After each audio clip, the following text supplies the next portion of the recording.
This is a very quick Davinci Resolve Speed Editor unboxing, and no clementines were harmed in this unboxing.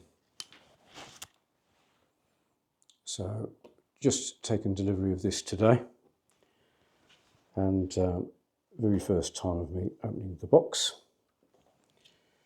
Rather nicely, this costs approximately €399. I got mine from Tomlin. Tomlin have got an Irish website, but effectively, of course, it's a German company.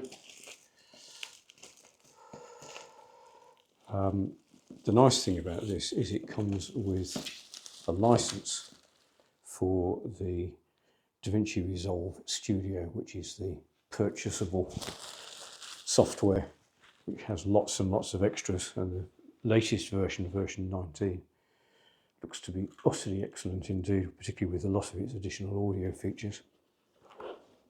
So, all very exciting. Oh, I like that. Isn't it nice?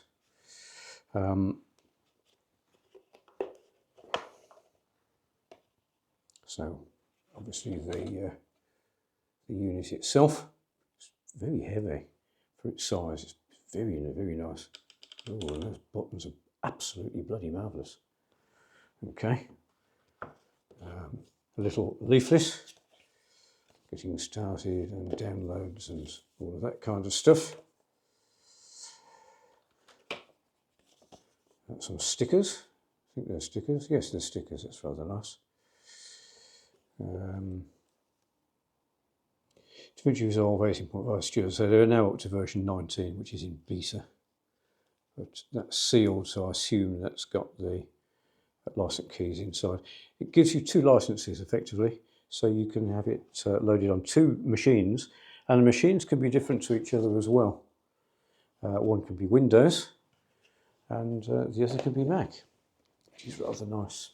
The thing you've got to watch is if you ever need to reinstall it, it seems to swallow the key, in which case you need to go back to Blackmagic themselves to basically go and reset something, I guess. So there we have it, the Davinci Resolve Speed Editor, USB-C on the back. Yeah, it's really nice. So pleased with that. Thanks very much indeed.